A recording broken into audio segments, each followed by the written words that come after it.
স্বাগত সংবাদ সংযোগের সাথে আছি আমি নুসরাত জাহান। এবারে পুরো খবর। কোনো রাজনৈতিক দল নির্বাচন পেছানোর চেষ্টা করছে বলে অভিযোগ করেছেন বিএনপির মহাসচিব মির্জা ফখরুল ইসলাম আলমগীর। বৃহস্পতিবার তিনি বলেন, এ ধরনের কাজ ঠিক নয়। এই মুহূর্তে দেশে নির্বাচন খুবই প্রয়োজন। এদিকে দলটির আরেক নেতা সালাউদ্দিন আহমেদের মতে, অন্তর্বর্তী সরকার কোনো সাংবিধানিক অধ্যাদেশ জারি করতে পারে না। বিস্তারিত মাহিলা ইসলামের রিপোর্টে। বিএনপি প্রতিষ্ঠাতা শহীদ রাষ্ট্রপতি জিয়াউর রহমানের জীবন ও রাজনীতির উপর লেখা মহাকালের মহানায়ক শহীদ জিয়া বইটির মোড়ক উন্মোচন অনুষ্ঠান, যেখানে দলটির নেতারা শহীদ জিয়াকে নিয়ে স্মৃতিচারণাও করেন। আমরা দেখেছি মধ্যপ্রাচ্যে তিনি জনশক্তি রপ্তানি শুরু করেছিলেন। আজকে বাংলাদেশের অর্থনীতির যেটা মূল কাঠামো, সেই রেমিটেন্সে কিন্তু শহীদ জিয়ার হাত ধরে শুরু। দেশনেত্রী বেগম খালেদা জিয়ার উপরে যাতে আমরা আরেকটি কালজয়ী এই ধরনের কিছু প্রকাশনা আমরা কিছু করতে পারি, উনি থাকা অবস্থাতেই আমরা যাতে করতে পারি, সেটার জন্য আমরা একটা উদ্যোগ নেব। অনুষ্ঠানে দলটির মহাসচিব অভিযোগ করেন, কোনো রাজনৈতিক দল নির্বাচন পেছানোর চেষ্টা করছে। কারণ এখন যে দরকার অতি দ্রুত নির্বাচনের মাধ্যমে একটা রাজনৈতিক সরকার দরকার।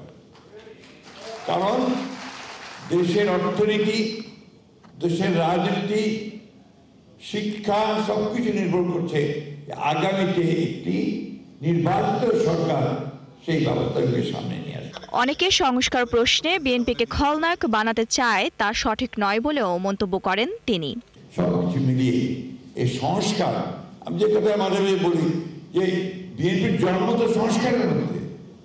সংস্কার দিয়ে আমরা একদলীয় শাসন ব্যবস্থা থেকে বহুদলীয় শাসন ব্যবস্থায় প্রেসিডেন্ট জিয়া নিয়ে এসেছিলেন। অপরদিকে উচ্চশিক্ষার গুণগত মান ও নিয়ন্ত্রণ নিয়ে এক সেমিনারে বক্তব্য দেন দলটির আরেক নেতা সালাউদ্দিন আহমদ। এখানে সমসাময়িক রাজনীতি নিয়েও কথা বলেন তিনি। একটি দল জুলাই সনদে স্বাক্ষরের সুযোগ খুঁজছে বলেও মন্তব্য তার। আর অন্তর্বর্তী সরকারের সাংবিধানিক আদেশ জারির এখতিয়ার নিয়েও প্রশ্ন তোলেন সালাউদ্দিন। মাননীয় প্রধান উপদেষ্টা সরকার প্রধানের আইন জারি করার কোনো রাইট আমাদের কনস্টিটিউশনে নাই। সরকারের পক্ষে, সরকারের অনুমোদনে, ক্যাবিনেটের অনুমোদনে, সেটা in absence of parliament president সেই আইনগুলো পাশ করে থাকে। এ ধরনের প্রস্তাব আবেগতাড়িত বলেও মন্তব্য করেন বিএনপির এই শীর্ষ নেতা।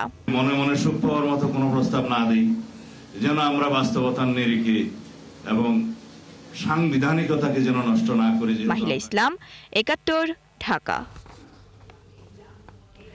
১৯৭১ সালে স্বাধীনতা যুদ্ধে জামায়াতের ভূমিকার কারণে কেউ কষ্ট পেয়ে থাকলে তাদের কাছে নিঃশর্ত ক্ষমা চেয়েছেন দলটির আমির ডক্টর শফিকুর রহমান।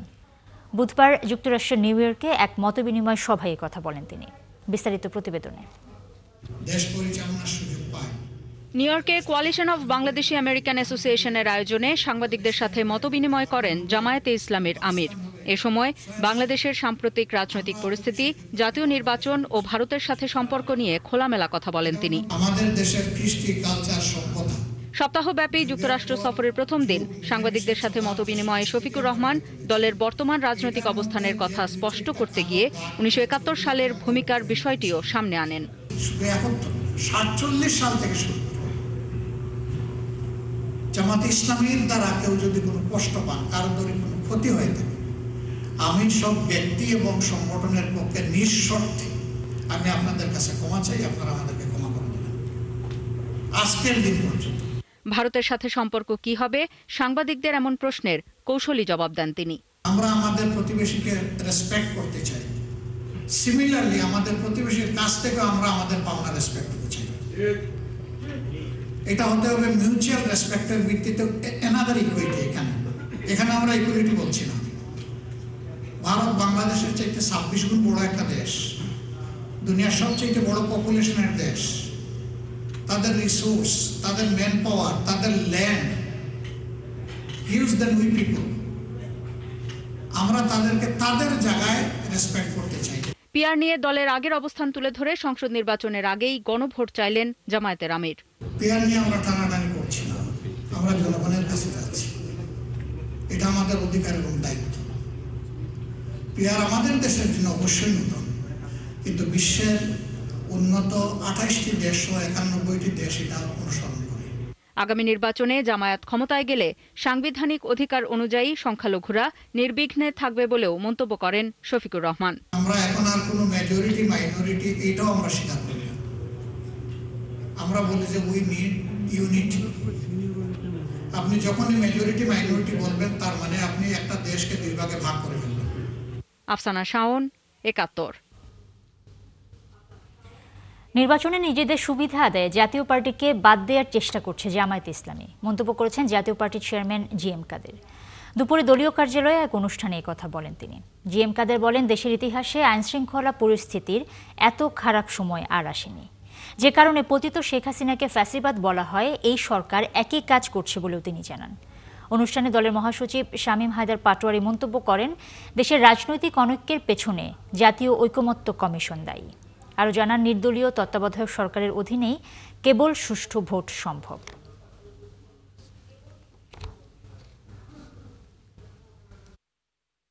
এখন দেশ নিচের দিকে পড়ছে, যত দিন দেরি হবে তত বড় ধরনের ক্ষতিগ্রস্ত হবে, তত বড় ধরনের পতনের কারণে তত ক্ষতিগ্রস্ত হবে। এই জন্য আমাদের আহ্বান, বর্তমান তত্ত্বাবধায়ক সরকার, বর্তমান অন্তর্বর্তীকালীন সরকারের কাছে আমাদের আবেদন, আপনারা নিরপেক্ষ নন এবং আপনারা কতটুকু সক্ষম এই ব্যাপারেও দেশবাসী বুঝে গেছে। আপনাদের কোনো ভালো নির্বাচন দেওয়ার সক্ষমতাও নাই। কাজেই আপনারা চলে যান, একটা তত্ত্বাবধায়ক সরকারকে দেন যে সম্পূর্ণ নিরপেক্ষভাবে নির্বাচন পরিচালনা করবে এবং সবাইকে সমান সুযোগ দেবে। দেশ সংস্কারে বাধা দিচ্ছে কয়েকটি রাজনৈতিক দল। এ কারণেই কাঙ্ক্ষিত সংস্কার সম্ভব হচ্ছে না বলে জানালেন এনসিপি নেতা হাসনাত আব্দুল্লাহ। এনসিপির ছাত্র শক্তির আত্মপ্রকাশ অনুষ্ঠানে কথা বলেন তিনি। এ সময় দলের আরেক নেতা সার্জিস আলম বলেন, দেশের ঘুণে ধরা নিয়মের কারণে জুলাই অভ্যুত্থানের আকাঙ্ক্ষী পূরণ হয়নি। আরও জানান, এই মাসের শেষের দিকে তৃণমূলে আহ্বায়ক কমিটি গঠন করবে দলটি। আমাদের জাতীয় পর্যায়ে যে সংস্কার কার্যক্রম নিয়ে মানুষের একটা জন আকাঙ্ক্ষা তৈরি হয়েছিল, আমরা দেখেছি রাজনৈতিক দলগুলো, আমাদের যে কনভেনশনাল পলিটিক্যাল পার্টি, তারা সেখানে বাধা হয়ে দাঁড়িয়েছে। সেজন্য আমরা কাঙ্ক্ষিত সংস্কার আমরা জাতির জন্য আমরা আনতে পারিনি। সেই সংস্কার কার্যক্রমকে এগিয়ে নেওয়ার দায়িত্ব হচ্ছে আমাদের এই ছাত্রদের। একটা সৃজনশীল, বুদ্ধিবৃত্তিক, আধুনিক এবং জনমানুষের একজন রাজনৈতিক মনস্তাত্ত্বিক ছাত্র রাজনীতি উপহার দেওয়ার দায়িত্ব হচ্ছে আপনাদের। সেই জায়গা থেকে আমাদের একসাথে কাজ করতে হবে। পলাতক আসামিদের ভোটে না দাঁড়ানোর বিধান রেখে গণপ্রতিনিধি আদেশের চূড়ান্ত অনুমোদন দিয়েছে অন্তর্বর্তী সরকার। ওই আদেশে প্রার্থীদের সকল আয়ের উৎস জানাতে হবে এবং তা সবার জন্য উন্মুক্ত থাকবে। এছাড়া শ্রম আইনের সংশোধনী এনে করা অধ্যাদেশও অনুমোদন দেওয়া হয়। আরও জানাচ্ছেন মোহন ইসলাম। তেজগাঁওয়ে প্রধান উপদেষ্টার কার্যালয়ে ডক্টর মোহাম্মদ ইউনূসের সভাপতিত্বে উপদেষ্টা পরিষদের বৈঠক হয়েছে। বৈঠকে ৩টি নতুন অধ্যাদেশ ও 2টি আইনের সংশোধনের অনুমোদন দেওয়া হয়। এদিন আরপিও কিংবা গণপ্রতিনিধিত্ব আদেশ অনুমোদন করা হয়। এর ফলে পলাতক আসামিরা নির্বাচন করতে পারবেন না।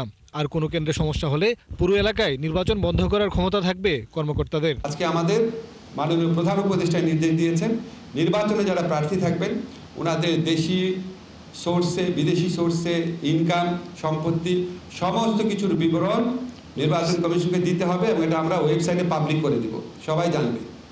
জামানতের যে পরিমাণ সেটা 20,000 ছিল, এটা 50,000 করা হয়েছে। একজন প্রার্থী থাকলে সেখানে যারা ভোটার আছে তারা না ভোট দিতে পারবে, যেই প্রার্থী পছন্দ না, তখন সেখানে আবার নির্বাচন হবে। জোটের ক্ষেত্রে যদি নির্বাচনী জোট হয়, জোটের অংশ হলেও দলের যে প্রতীক সেটাতে ইলেকশন করতে হবে, যাতে ভোটাররা ক্লিয়ার আইডিয়া পান যে কোন দলের। শ্রম আইনের নতুন সংশোধনী অধ্যাদেশে বাসাবাড়িতে কাজ করা কর্মীদের শ্রমিকের স্বীকৃতি দেওয়া হয়েছে। প্রস্তুতিকালীন সময়ে শ্রমিকদের ভাতা বাড়ানো সহ কয়েকটি সংশোধনী আনা হয়েছে। এখন থেকে নন প্রফিট যে অর্গানাইজেশন আছে সেটার ক্ষেত্রে প্রযোজ্য হবে। লেবারের ডেফিনেশনকে এক্সটেন্ড করা হয়েছে। গৃহ পরিচারক যারা আছেন, নাবিক যারা আছেন, তারাও এখন লেবার হিসাবে লেবার লয়ের প্রোটেকশন পাবেন। ব্ল্যাকলিস্টিং একটা প্রথা ছিল, যে শ্রমিক যাদের বিরুদ্ধে মালিকদের অভিযোগ থাকতো তারা ব্ল্যাকলিস্ট করতো এবং তারা অন্য কোথাও চাকরি পেত না। ব্ল্যাকলিস্টিংকে অবৈধ ঘোষণা করা হয়েছে। সেক্সুয়াল হ্যারাসমেন্টের বিরুদ্ধে কঠোর পদক্ষেপ নেওয়ার বিধান করা হয়েছে। প্রসূতি যারা আছেন তাদের ওয়েলফেয়ার বেনিফিট, যারা নারী আপনার শ্রমিক আছেন ওনাদের মধ্যে যারা প্রসূতি থাকবে তাদের ওয়েলফেয়ার বেনিফিটটা অনেক বাড়ানো হয়েছে। ট্রেড ইউনিয়ন গঠন এবং রেজিস্ট্রেশন অনেক সহজ করা হয়েছে। এর বাইরে সুপ্রিম কোর্ট সচিবালয় দুদক সংক্রান্ত ও জুলাই গণ অভ্যুত্থান স্মৃতি জাদুঘর অধ্যাদেশ নীতিগত অনুমোদন পেয়েছে। সুপ্রিম কোর্টের নিজস্ব বাজেট ব্যবস্থাপনা থাকবে, তাদের সম্পত্তি, তাদের কি কি খাতে তারা উন্নয়ন করবে, কি কি পদ সৃজন করবে, এই সমস্ত ব্যাপারে তাদের একটা আর্থিক স্বাধীনতা থাকবে। জুলাই গণ অভ্যুত্থান স্মৃতি জাদুঘর করছি, তো এটা আমরা একটা সেপারেট জাদুঘর হিসাবে স্ট্যাবলিশ করতে চাই। বর্তমান যে জাদুঘর আছে এটা শাখা জাদুঘর হিসাবে না, সেপারেট জাদুঘর হিসাবে। তো সেখানে লোকবল লাগবে, আর্থিক সংশ্লেষ আছে, সেই জন্য আরও একটু আলাপ আলোচনার প্রয়োজন রয়েছে। এটাও আমরা খুব দ্রুত চেষ্টা করব। এখন থেকে আপনার বাংলাদেশে যারা থাকবে, বাংলাদেশি হোক বা বিদেশি হোক, বাংলাদেশে অবস্থানকালে অন্য দেশে যদি কোনো দুর্নীতি করে সেটার বিচারও দুদকের মাধ্যমে, সেটার তদন্ত দুদকের মাধ্যমে করা যাবে। আর ওইখানে জ্ঞাত আয়ের সংজ্ঞাতে বলা আছে, জ্ঞাত আয় মানে বৈধ আয়। জ্ঞাত আয় মানে আপনার জ্ঞাত অবৈধ আয় না, বৈধ আয়, এগুলো ক্লিয়ার করা হয়েছে। উপদেষ্টা পরিষদের আগামী বৈঠকে অধ্যাদেশগুলোর চূড়ান্ত অনুমোদন দেওয়া হবে। মোহন ইসলাম, ৭১, ঢাকা। জুলাই মানবতা বিরোধী অপরাধের মামলায় শেখ হাসিনা সহ ৩ আসামির বিরুদ্ধে শেষ হয়েছে বিচারিক কার্যক্রম। বৃহস্পতিবার আন্তর্জাতিক অপরাধ ট্রাইব্যুনাল জানায় কবে রায় হবে তা জানা যাবে ১৩ নভেম্বর। এদিকে সমাপনী বক্তব্য দেন অ্যাটর্নি জেনারেল এবং চিফ প্রসিকিউটর। তারা বলেন, আসামিদের সর্বোচ্চ শাস্তি না হলে শহীদ আহতদের প্রতি অবিচার করা হবে। আরও জানাচ্ছেন সৈকত সাদিক। জুলাই অভ্যুত্থানে সংগঠিত মানবতা বিরোধী অপরাধের মামলায় শেখ হাসিনা, আসাদুজ্জামান খান কামাল ও চৌধুরী মামুনের বিরুদ্ধে প্রায় ৩ মাস ধরে চলে সাক্ষ্য গ্রহণ, যুক্তিতর্ক ও পাল্টা যুক্তিতর্ক উপস্থাপন। বৃহস্পতিবার ট্রাইব্যুনালের চেয়ারম্যান জানান, এই মামলায় ন্যায় বিচার করা হবে। Justice will be done for both sides. Absolutely. And justice will be done very fairly, very transparent, beyond all questions, even though questions will be raised by some quarter. এদিন সমাপনী বক্তব্য দেন রাষ্ট্রের সর্বোচ্চ আইন কর্মকর্তা। বলেন, সাহস থাকলে শেখ হাসিনা সরাসরি বিচারের মুখোমুখি হতেন। চেয়ারম্যান সাহেব বলেছেন, ন্যায় বিচার অর্থ হলো দুই পক্ষই ন্যায় বিচার পাবেন। আমিও সেটাই বলেছি আদালতের সামনে। এখানে অনেকেই বলছেন যে আসামি পক্ষে ন্যায় বিচার পাক, আমি বলছি দুই পক্ষই ন্যায় বিচার পাবেন। আপনারা যারা বাইরে কথা বলছেন সিভিল সোসাইটির নামে, মানবাধিকারের নামে বা রাজনৈতিক কর্মী হিসেবে যারা কথা বলছেন, তারা ন্যায় বিচারের কথা বলুন। দুই পক্ষের জন্য ন্যায় বিচার। চিফ প্রসিকিউটর দাবি করেন, এই মামলায় অপরাধ সন্দেহাতীতভাবে প্রমাণিত হয়েছে। আদালত আগামী 13ই নভেম্বর তারিখ নির্ধারণ করেছেন। ওই দিন তিনি ঘোষণা করবেন কবে রায়টা প্রোনাউন্স করবেন। যারা এখানে আসামি ছিলেন তাদের পরবর্তী আচরণ, তাদের মধ্যে কোনো অনুশোচনা নেই। এতগুলো মানুষ হত্যার পরে সর্বশেষে কদিন আগে তিনি চেষ্টা করছেন বাংলাদেশে একটা গৃহযুদ্ধ লাগানোর জন্য। তিনি সেনাবাহিনীকে উস্কানি দিয়েছেন যে তোমাদের কিছু কিছু অফিসারের বিচার হচ্ছে, তোমরা এর বিরুদ্ধে রুখে দাঁড়াও। কিন্তু দেশপ্রেমিক সেনাবাহিনী সেই তার উস্কানিতে পা দেননি। তবে একমত নন রাষ্ট্রনিযুক্ত শেখ হাসিনার আইনজীবী। বলেন, সুবিচার করা হলে সসম্মানে খালাস পাবেন আসামিরা। বাদীপক্ষ যেমন ন্যায় বিচার চায়, আসামি পক্ষ আমরাও ন্যায় বিচার চাই। ন্যায় বিচার নিশ্চিত করার দায়িত্ব লার্নেড ট্রাইব্যুনালের, এবং ট্রাইব্যুনালটা সেটা নিশ্চিত করবে এবং ন্যায় বিচার দেশের মানুষ, পৃথিবীর মানুষ দেখবে, এই আশা আমি করেছি। জুলাই আগস্টের হত্যাযজ্ঞের প্রথম কোনো মামলার রায় হতে যাচ্ছে নভেম্বরে। সৈকত সাদিক, ৭১, ঢাকা। তত্ত্বাবধায়ক সরকার ব্যবস্থা বাতিলের রায়ের বিরুদ্ধে আপিলের উপর তৃতীয় দিনের মতো শুনানি হয়েছে। পরবর্তী শুনানি ২৮ অক্টোবর। প্রধান বিচারপতি ডক্টর সৈয়দ রেফাত আহমেদের নেতৃত্বাধীন আপিল বিভাগে আজ শুনানি করেন ব্যারিস্টার এহসান সিদ্দিকী এবং ব্যারিস্টার শিশির মনির। তত্ত্বাবধায়ক সরকার ফিরিয়ে আনার আপিল শুনানি শেষে শিশির মনির বলেন, তত্ত্বাবধায়ক সরকার বাদ দেওয়ার প্রক্রিয়া ছিল পরিকল্পিত। শেখ হাসিনা এই ব্যবস্থা বিলুপ্তির মাধ্যমে দেশে একনায়কতন্ত্র কায়েম করেছিল। তিনি আরও বলেন, নির্বাচন ব্যবস্থাকে নিয়মতান্ত্রিক করতে হলে তত্ত্বাবধায়ক সরকারের কোনো বিকল্প নেই। এ বিষয়ে আদালতের রায় যেন জুলাই সনদের ভিত্তিতে হয় সেই দাবিও করেন তিনি। এর আগে গত 2 দিনে সুশাসনের জন্য নাগরিক সুজন সম্পাদক বদিউল আলম মজুমদারের আইনজীবী শরীফ ভূঁইয়া শুনানি করেন। কার্যক্রম নিষিদ্ধ আওয়ামী লীগের মিছিল নিয়ে আতঙ্কিত হবার কিছু নেই, কারণ ফেসবুকে দেওয়ার জন্য 30 সেকেন্ডের ভিডিও বানাতেই তারা এই মিছিল বের করে, বললেন ঢাকা মহানগর police commissioner SM Sajjad Ali. তিনি আরও বলেন, আগামী নির্বাচনে ডিএমপি শতভাগ নিরপেক্ষ থেকে কাজ করবে। কোনো অভিযোগ পেলে সে নিজে অব্যাহতি নিতে রাজি। আরও জানাচ্ছেন মোহন ইসলাম। ত্রয়োদশ জাতীয় সংসদ নির্বাচনের ঢোল বেজেছে ইতিমধ্যে। সব ঠিক থাকলে আগামী ফেব্রুয়ারিতে হতে যাচ্ছে ভোটযুদ্ধ। ভোট নিয়ে বারবারই আলোচনায় থাকে আইনশৃঙ্খলা পরিস্থিতি। নির্বাচনে পুলিশ কার্যকর ভূমিকা রাখতে পারবে কিনা তা নিয়েও এবার প্রশ্ন আছে। দ্বিধা আছে পুলিশের নিরপেক্ষতা নিয়েও। বৃহস্পতিবার ঢাকায় একটি অনুষ্ঠান শেষে এরকম কিছু প্রশ্নে মুখোমুখি হন মহানগর পুলিশের কমিশনার SM সাজ্জাদ আলী। গত 17 বছরে তো ম্যাসিভ চেঞ্জ, এবং 2 লক্ষ পুলিশের মধ্যে তো অর্ধেক রিক্রুটমেন্ট হয়েছে এই সময়গুলোতে। তারা তো নির্বাচন কি জানেই না। সারা দেশে এই ট্রেনিং চলতেছে, ডিএমপিতেও চলতেছে, যে পোলিং সেন্টারগুলোকে কী করে সিকিউর করতে হবে। ইভেন শুধু ট্রেনিং না, আমি সকল সময় সব প্রোগ্রামে সব জায়গায় আমার অফিসারদের বলতেছি 100% নিরপেক্ষতা বজায় রাখতে। তিনি স্বীকার করেন সম্প্রতি প্রতিদিনই ঢাকায় ককটেল হামলা হচ্ছে। সবশেষ বুধবার রাতেও মোহাম্মদপুরে সহিংসতায় মারা গেছেন একজন। কমিশনারের দাবি, কার্যক্রম নিষিদ্ধ একটি দল এসবের জন্য দায়ী। নিষিদ্ধ ঘোষিত দল তারা ককটেল মারতেছে, নাশকতা করার চেষ্টা করতেছে, এই শহরে নানা ধরনের মিছিল করার চেষ্টা করতেছে। আমাদের অনেক অ্যারেস্টও আছে, এবং গত রাত্রেও এক জায়গায় বোধহয় ককটেল মারছে। তা আমরা সর্বাধিক দিয়ে সব সময় ভিজিলেন্ট আছি শহরে, যাতে কোনো নাশকতামূলক কর্মকাণ্ড না হয়। নির্বাচন যত এগিয়ে আসছে, ঢাকায় কার্যক্রম স্থগিত আওয়ামী লীগের মিছিল তত বাড়ছে। তবে এ নিয়ে ভয় পাওয়ার কিছু নেই বলে জানান কমিশনার। এই লোকগুলো ঢাকার বিভিন্ন দেশের বিভিন্ন শহর থেকে নাইট কোচে আসে। নাইট কোচে আসে কোনো এক জায়গায় দাঁড়ায় একটা ব্যানার পকেটে রাখে, একটু বের করে হাফ মিনিট বা 1 মিনিট ব্যানারটা একটা ভিডিও করে ফেসবুকে দিয়ে দেয়। আর সবাই মনে করে যে বোধহয় একেবারে কি মিছিল টিছিল হয়ে গেল। সামনের দিনে পুলিশ আরো কঠোর ভূমিকায় যাওয়ার ঘোষণা দেন ঢাকা মহানগর পুলিশের কমিশনার। এত সো স্ট্রং আপনারা। মুহুল ইসলাম, 71, ঢাকা। ইসলামী ব্যাংক এবং ইবনে সিনার মতো দলীয় প্রতিষ্ঠান এবং বিতর্কিত কর্মকর্তাদের ভোটের দায়িত্ব থেকে বিরত রাখার প্রস্তাব দিয়েছে বিএনপি। বৃহস্পতিবার দলটির একটি প্রতিনিধি দল প্রধান নির্বাচন কমিশনারের সাথে দেখা করেন। এ সময় সুষ্ঠু এবং নিরপেক্ষ নির্বাচনের জন্য 36 দফা প্রস্তাবনা দেয় দলটি। পরে আব্দুল মঈন খান বলেন, নির্বাচনে বিতর্কিত কর্মকর্তাদের দায়িত্ব দেওয়া যাবে না। ফারজানা আক্তারের প্রতিবেদনে বিস্তারিত। সকালে মঈন খানের নেতৃত্বে প্রধান নির্বাচন কমিশনারের সাথে দেখা করে বিএনপির একটি প্রতিনিধি দল।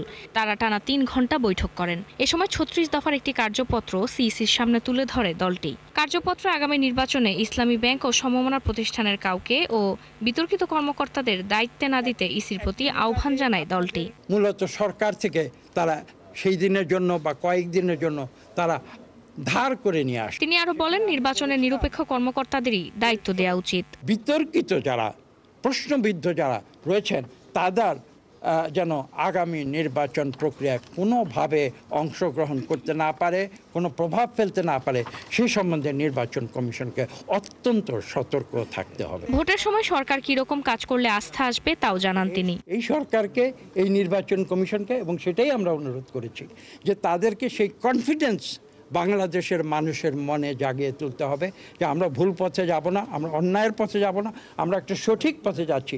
আমরা ছাত্র জনতার বিপ্লবের ফলশ্রুতিতে বাংলাদেশে একটি গুণগত পরিবর্তন আনতে চাই। গণভোট সংসদ নির্বাচনের সাথে চাই বিএনপি, আর নির্বাচন কমিশনের উপর আস্থা আছে বলেও জানায় দলটি। অত্যন্ত আনন্দের সঙ্গে বলছি যে নির্বাচন কমিশনের যে মনোভাব আমরা দেখেছি, আমরা এই বিশ্বাসী যে তারা একটি সুষ্ঠু নিরপেক্ষ নির্বাচন আগামীতে করতে সক্ষম। আইন শৃঙ্খলা নিয়ে উদ্বিগ্ন হওয়ার কিছু নেই বলেও জানান মঈন খান। এখন পর্যন্ত যে অবস্থান আমাদের। ফারজানা আক্তার, 71, ঢাকা।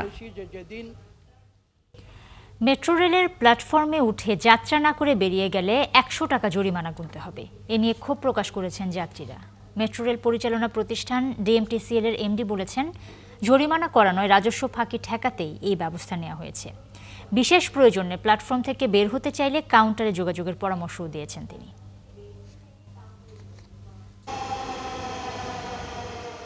মেট্রো রেলের কোনো স্টেশনে গিয়ে কার্ড স্ক্যান করে প্ল্যাটফর্মে ওঠার পর যাত্রা না করে বেরিয়ে গেলে স্বয়ংক্রিয়ভাবে 100 টাকা কেটে নেবে মেট্রো রেল। আমাদের এই কার্ডটিতে টাকা ছিল 238 টাকা। আমরা এখন এটি পাঞ্চ করে দেখব 10 মিনিট ব্যবধানে আসলে এই কার্ডটি থেকে কত টাকা কেটে নিচ্ছে। আমাদের এখন ব্যালেন্স কিন্তু দেখাচ্ছে 138 টাকা, অর্থাৎ আমাদের 100 টাকা কেটে নিয়েছে। এর আগে কার্ড স্ক্যান করে প্ল্যাটফর্মে উঠে 5 মিনিটের মধ্যে বেরিয়ে গেলে তাকে কোনো ভাড়া দিতে হতো না। নতুন নিয়মের বিষয়টি স্টেশনে স্টেশনে নোটিশ টাঙানো হয়েছে। যাত্রীরা এমন সিদ্ধান্তের কারণে ক্ষোভ প্রকাশ করেন। 4-5 মিনিট ডিস্টেন্স টাকা কাটছে, 100 টাকা কাটছে। বের হয়ে যাবে এখান থেকে। তো এখন আমি যখন কার্ডটা আমি ওখান থেকে ঢুকছি, এখান থেকে পাস করব, তো এখন আমার দেশে 100 টাকা জরিমানা হয়ে যায়। এটা যাত্রীদের উপর একটা মারাত্মক চাপ, এটি প্রত্যাহারের জন্য সবিনয় অনুরোধ জানাচ্ছি। যারা আলটিমেটলি এই ফলস জিনিসগুলো করছে তাদেরকে আসলে ইন্ডিকেট করে এই কাজটা সমাধান করা উচিত, কারণ এটা আমাদের সবার উপরে চাপায় দেওয়াটা ঠিক না। তবে মেট্রো রেল এমডি জরিমানা না দেওয়ার উপায় বাতলে দিলেন। যদি কোনো যাত্রী সেম স্টেশনে উইদিন 5 মিনিটসের ভিতরে ইমার্জেন্সি এক্সিট করতে হয়, তাইলে সে প্যাসেঞ্জার ফেয়ার অ্যাডজাস্টমেন্ট কাউন্টারে যাবে, যায় ওইখান থেকে সে এক্সিট হয়ে চলে যাবে, তার এক্সিট করে দেবে, টাকাও কাটবে না, কিছু কাটবে না। তবে কেন এই ব্যবস্থা নেওয়া হয়েছে তারও ব্যাখ্যা দেন তিনি। যারা সাধারণ যাত্রী, এদের যাতে কোনো যাত্রী ভোগান্তি না হয়, যার জন্য আমরা ইনস্ট্যান্ট ডিসিশন নিয়েছি এবং এগুলি কার্যকর হয়ে গেছে আজকে সকাল থেকে। দ্বিতীয় হলো যারা প্রতারণা করতেছে, এবং আমরা যদি ওটা ধরতে পারি আমরা সমস্ত আইনানুগ ব্যবস্থা গ্রহণ করব, এবং এটা যত তাড়াতাড়ি সম্ভব আমরা সিভিল আইনেও যাব। সম্প্রতি মেট্রো রেলে যাতায়াত সকালে ও রাতে আধা ঘন্টা করে বাড়ানো হয়েছে। মোহাইমিনুল খান অপু, ৭১, ঢাকা। অর্থ আত্মসাতের মামলায় ফার ইস্ট ইসলামী লাইফ ইন্স্যুরেন্সের সাবেক চেয়ারম্যান নজরুল ইসলামকে গ্রেফতার করেছে দুর্নীতি দমন কমিশন। পরে আদালত তাকে 5 দিনের রিমান্ডে পাঠায়। নজরুলের বিরুদ্ধে অভিযোগ সিন্ডিকেটের মাধ্যমে কোম্পানির 207 কোটি টাকা আত্মসাতের। এদিকে ঋণ বিতরণে অনিয়মের অভিযোগে ন্যাশনাল ব্যাংক গুলশান শাখার সাবেক ম্যানেজার রফিকুল ইসলাম সহ 12 জনকে আসামি করে মামলা করেছে দুদক। জেমসন মাহবুবের প্রতিবেদনে বিস্তারিত। নজরুল ইসলাম ফার ইস্ট ইসলামী লাইফ ইন্স্যুরেন্স কোম্পানি লিমিটেডের সাবেক চেয়ারম্যান। সিন্ডিকেটের মাধ্যমে জমি ক্রয়ের নামে কোম্পানির প্রায় 207 কোটি টাকা আত্মসাতের অভিযোগে তার বিরুদ্ধে মামলা করে দুদক। বৃহস্পতিবার ঢাকার বংশাল এলাকা থেকে গ্রেপ্তার করা হয় নজরুল ইসলামকে। দুদকের আইনজীবী তাকে 7 দিন রিমান্ড চাইলে আদালত 5 দিন মঞ্জুর করেন। এদিকে ঋণ বিতরণের অনিয়মের মাধ্যমে প্রায় 500 কোটি টাকা আত্মসাতের অভিযোগে ন্যাশনাল ব্যাংকের গুলশান শাখার সাবেক ম্যানেজার রফিকুল ইসলাম সহ 12 জনের বিরুদ্ধে মামলা করেছে দুদক। ন্যাশনাল ব্যাংকের গুলশান কর্পোরেট ব্রাঞ্চ থেকে ঋণ বিতরণের নামে অনিয়ম ও দুর্নীতির মাধ্যমে 496 কোটি টাকারও বেশি অর্থ ক্ষমতার অপব্যবহার করে আত্মসাতের অভিযোগে ন্যাশনাল ব্যাংকের কয়েকজন কর্মকর্তা এবং ডেকিং স্মার্ট ব্যাটারি টেকনোলজি লিমিটেডের ব্যবস্থাপনা পরিচালক সহ মোট 12 জনের বিরুদ্ধে দুর্নীতি দমন কমিশন হতে একটি মামলা রুজুর অনুমোদন হয়েছে। আওয়ামী লীগের প্রভাবশালী মন্ত্রী জাহাঙ্গীর কবির নানকের ব্যক্তিগত সহকারী মাসুদুর রহমান বিপ্লবের বিরুদ্ধে মামলার অনুমোদন দেওয়া হয়েছে। অনুসন্ধানে তার বিরুদ্ধে অবৈধ সম্পদ ও 9.5 কোটি টাকা সন্দেহজনক লেনদেনের প্রমাণ পাওয়া গেছে। দুর্নীতি দমন কমিশনের আইন অনুযায়ী কারো বিরুদ্ধে মামলা তখন হয় যখন তার জ্ঞাত আয় বহির্ভূত সম্পদ অর্জন অথবা আত্মসাতের অভিযোগ থাকে। এই বিষয়ে মামলা অনুমোদন হয় কিংবা অনুসন্ধান তদন্ত হয়। সেক্ষেত্রে আপনারা যেটা বলছেন সেটা হলো তার বিরুদ্ধে জ্ঞাত আয় বহির্ভূত সম্পদ অর্জনের অভিযোগে একটা মামলার অনুমোদন হয়েছে। বিপ্লবের বিরুদ্ধে জুলাই গণ অভ্যুত্থানে ছাত্র জনতার উপর গুলি চালানোর অভিযোগও আছে। জেমসন মাহবুব, ৭১, ঢাকা। আসন্ন জাতীয় সংসদ নির্বাচন ঘিরে এখন দেশের প্রতিটি অঞ্চলে বইছে রাজনৈতিক উত্তাপ। নানা ভাবনায় ব্যস্ত সাধারণ ভোটাররা।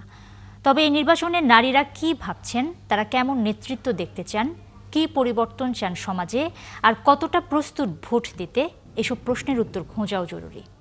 আজ ঠাকুরগাঁওয়ের নারীদের কাছ থেকে জেনে নেব সেই ভাবনার খুঁটিনাটি। তানভীর হাসান তানু এবং জাহিদ হাসান মিলুর ছবিতে প্রতিবেদন। আসন্ন নির্বাচনকে ঘিরে ঠাকুরগাঁওয়ের নারীদের সঙ্গে কথা বলে বোঝা গেল তাদের প্রত্যাশার ধরন পাল্টেছে। সব নারী চাইছেন নিরাপত্তা, শিক্ষা ও কর্মসংস্থানের ক্ষেত্রে মনোযোগী সরকার। তাদের মতে নারীরা যেন সম্মান নিয়ে বাঁচতে পারেন সেই পরিবেশ সৃষ্টি করাই হবে প্রকৃত উন্নয়ন। এছাড়া রাজনীতিতে নারীদের অংশগ্রহণ ও সুযোগ বাড়ানোর দাবি সাধারণ নারী ভোটারদের। প্রথমত আমাদের স্বাধীনভাবে চলতে দেওয়া হয় না, এটা একটা বাধার সম্মুখীন। তাদের নিরাপত্তা দেওয়া হয় না, সার্বিকভাবে বাস্তবায়ন সব ঠিকঠাক ভাবে হয়, প্রত্যেকজন প্রত্যেকের মত প্রকাশ করতে পারে ভোটের মাধ্যমে। 1 বছর আগেই ভোট আমার হয়েছে, কিন্তু আমি আশঙ্কার কারণে, ভয়ের কারণে ভোট দিতে যাইনি বা ভোট দিতে পারিনি। অন্যদিকে কর্মজীবী নারীরা বলছেন, আইনশৃঙ্খলা পরিস্থিতির উন্নয়ন ছাড়া সুষ্ঠু নির্বাচন সম্ভব নয়। তারা চান এমন নেতৃত্ব আসুক যারা সব নাগরিকের অধিকার নিশ্চিত করবে এবং আইনশৃঙ্খলা বাহিনী যেন সত্যিকার অর্থে জনগণের পাশে থাকে। আইন সহায়তা কর্মীগুলোকে আমরা আমাদের পাশে পাইনি। আমরা চাই সুষ্ঠু ও নিরপেক্ষ নির্বাচনের মাধ্যমে আইন শৃঙ্খলা যেন সচেতন হয়, আমাদের নাগরিকদের যেন পাশে থাকে, আমরা যেন ডাকলেই তাদের কাছে সহায়তা পাই। এমন একজন নেতৃত্বে আসুক এবং সুষ্ঠু নিরপেক্ষ একটি নির্বাচন হোক, আমি আসলে এটাই প্রত্যাশা করি। জেলার বেশিরভাগ নারী ভোটার মনে করেন নির্বাচনের জন্য প্রয়োজন এমন একটি পরিবেশ যেখানে সবাই স্বতঃস্ফূর্তভাবে ভোট দিতে পারবেন। অনেকগুলো কারণে মানুষ একেবারে ভোট বিমুখ হয়ে গেছিল, ভোট কেন্দ্রে যে ভোট দিতে যেত না। তা আমি আশা করব বর্তমান প্রজন্মের কাছে আমার প্রত্যাশা যে আমরা আগামী যে ভোটটি হবে সে ভোট কেন্দ্রে যেন মানুষ স্বতঃস্ফূর্তভাবে যে ভোট দিতে পারে। একটা সরকার যেন দেশের উন্নয়নের স্বার্থে কাজ করে, জনগণের উন্নয়নের স্বার্থে কাজ করে, এই লক্ষ্যে যেন কাজ করে, এটাই আমি চাবো। এবং অবশ্যই যেন একটা নির্বাচন দেশের নির্বাচিত যেই সরকার আসবে সে যেন বৈধতার সহিত নির্বাচনে নির্বাচিত হয়। তবে নতুন নারী ভোটারদের মধ্যে দেখা যাচ্ছে ভিন্ন উদ্দীপনা। তারা প্রথমবারের মতো ভোট দিতে অধীর আগ্রহে আছেন আর চাইছেন কেন্দ্রে পর্যাপ্ত নিরাপত্তা ও সহনশীল পরিবেশ। আশা করা যায় এবার ভোটে সবকিছু সুশৃঙ্খলভাবে সব নিয়ম মেনে নিয়ে স্বাধীনভাবে ভোটটা হবে। জেলার নারীরা মনে করেন তাদের চিন্তা, আশা আর অংশগ্রহণ আগামী জাতীয় সংসদ নির্বাচনে দিতে পারে এক নতুন বার্তা। মনিরা কাজুরি, ৭১। দর্শক, চলছে সংবাদ সংযোগ। সরাসরি সংবাদ অনুষ্ঠান দেখতে চোখ রাখুন ৭১-এর ফেসবুক পেজে এবং সাবস্ক্রাইব করুন ৭১-এর ইউটিউব চ্যানেলে। সাথেই থাকুন ৭১-এর।